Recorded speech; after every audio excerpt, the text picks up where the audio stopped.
Hey y'all, I'm back with another one. My name is Tay, and the name of my channel is called Inspire Me, where I talk about current or relatable topics, all from a godly perspective.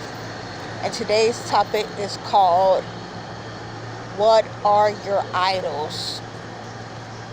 Now, if you're familiar with the Bible, you know that I think it's Exodus 20, or wherever they have the Ten Commandments at.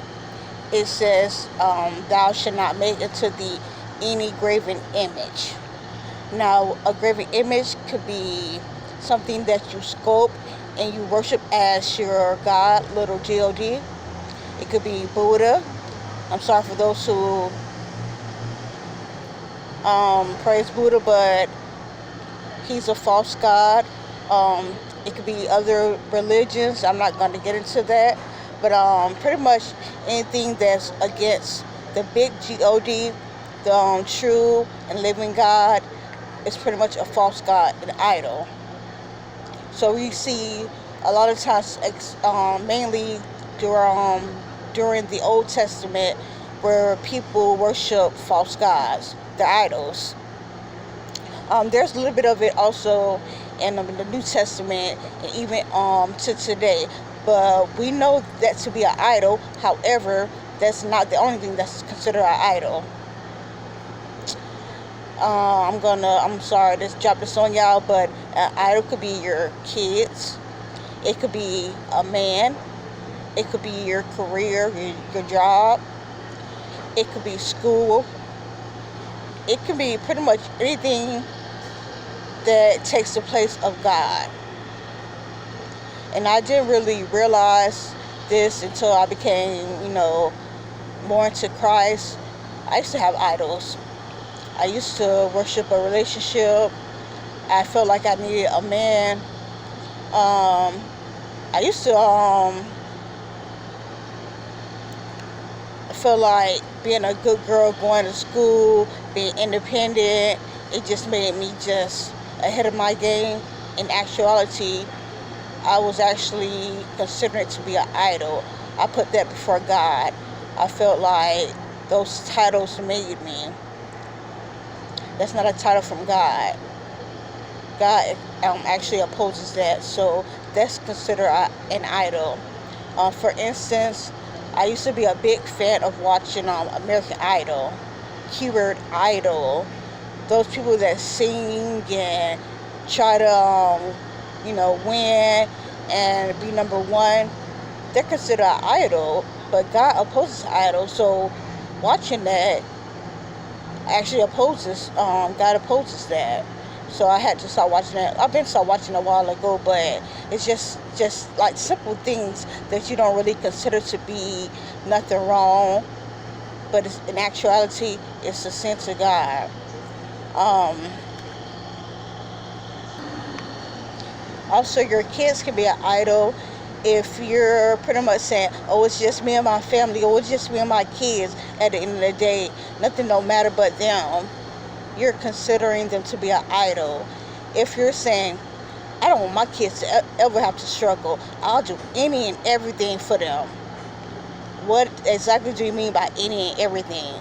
Does it mean going to the strip club to be a stripper? Don't you know that God opposes you selling, using your body, showing your body to men that are not your husband just for money? Oh, I don't want to see my kids struggle. Oh, they're gonna have anything and everything they want to. So, are you going to go out there and commit fraud, commit credit card theft, somebody else's credit cards, just so you can have money? Are you going to go out there and rob a bank, like set it off, so you can have some money in your pockets, a whole bunch of money? So be careful when you're saying, I'll do any and everything. You're putting your kids as an idol. If you're doing any and everything, and God opposes any and everything, because any and everything could be a sin. Like those examples that I just used, they're sin. So if you're saying any and everything, well, I don't want my kids to go through this, you're pretty much considering your kids as an idol. Like, I think in his word it says, Train up a child the way they should go, and when they're older, they will not depart. Like, your kids need to struggle. They need to know exactly what it is to struggle, so when they get older, they can be like, okay, I know what it is, and I know how to get through this. It doesn't mean like, okay, I struggled when I was younger, so now I'm going to rob somebody. I'm going to rob Peter to pay Paul. No, that's the wrong mindset. Like, you know what it is to struggle, so you're going to be successful. However, you're not going to consider it to be an idol. Like, if you lose your job, it's not the end of the world.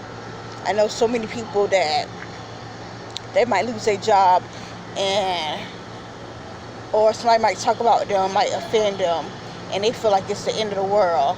It's not the end of the world, sweetie. Like, you might have your moment when you feel a little sad, you might have to cry, but after you do that, just get it out and just talk to God about it. The reason why people resort to things like suicide is because they don't have that godly foundation. Like me, I get sad sometimes. I'm not even gonna lie, but I actually read my Bible and I pray, and I'm not even gonna lie, I feel so much better. And those thoughts that I had, of negativity thoughts I had before, like, it don't linger no more. So when you feeling yourself getting like sad or depressed or anything, like, just take a moment, not do nothing rash or harm somebody else, or feel like, oh, because you feeling pain, you got to inflict pain on somebody else. No, that's the wrong mindset. Like, just take a deep breath, just pray about it, and talk to God about it, because believe me, He knows. He knows exactly how it feels. He died on the cross for everybody's sins. Not just good people, but evil people that mocked Him, that beat Him, and He didn't have no type of hatred in His heart toward them. He was like, God, please forgive them, for they know not what they do. Like, His heart was right toward them. So we got to have a righteous heart as well. So pretty much what I'm saying is, like, don't consider things to be an idol. Like, just put God first. He says in His word, like, don't put no God before me. I am a jealous God. So if you're putting something before Him, you're causing God to be jealous. In other words, also too, with the man, you feel like, oh, you just got to be in a relationship. You get a next one relationship and you into a next one. Like, give your time to heal. I know, because I used to do that. Like, get out of one relationship and use another man to get over my ex. When really, I'm actually adding on hurt. Like, take a chill pill, get to know who you really are. Get to know what your purpose is. Get to know exactly what God has for you. Don't make things your idol. Like, even with material things, some people worship their cars. Oh, like, I understand you want your car to be nice and clean, but when it's to the point where it might drop a little bit of crumb, and you like, oh God, like, it's not that serious, first of all. Second of all, you're worshiping that car. It's like, you're putting it like it's a God, like it's your God. It could be your clothes. Like, every clothes you gotta have, gotta be a designer. It gotta be name brand. Oh, I don't want no Walmart brand. Oh, girl, I don't want no rainbow. I don't do rainbow. I don't do Fashion Nova. Like, oh, I gotta have Louis Vuitton. I gotta have the best. Stop worshiping it. God is the only person that you should worship. Stop worshiping idols. Stop worshiping men. Stop worshiping your children. At the end of the day, God is in control. He has the last say so. Don't provoke Him to be jealous. Don't put other things before Him, because you might be living a good life right now, like you just doing it, you putting everything first besides God, but at the end of the day, you're going to reap that. Whether it's in this lifetime or it's after this lifetime, but you're going to reap it. So, like I'm saying in my message, don't make things or people to be your idol. Like, God should be the only one that's your idol. So just take this message, just dissect it. Don't just hear it. let it go in one ear and out the other, but listen to what I'm telling you and see if you're actually having idols, things and people that aren't your idol. You might even never even knew you, like you considered things to be your idol, but after hearing this message, like just looking like, wow, I put my job, wow, that is my idol, or I do this and that for my kids and I'll do anything for them. Wow, they're my idol. So just take examination, repent, and just turn from that. Pretty much it's just my message. Make sure you subscribe, like my channel, share. And also when you're subscribing, okay, some people when they subscribe, they hit the bell.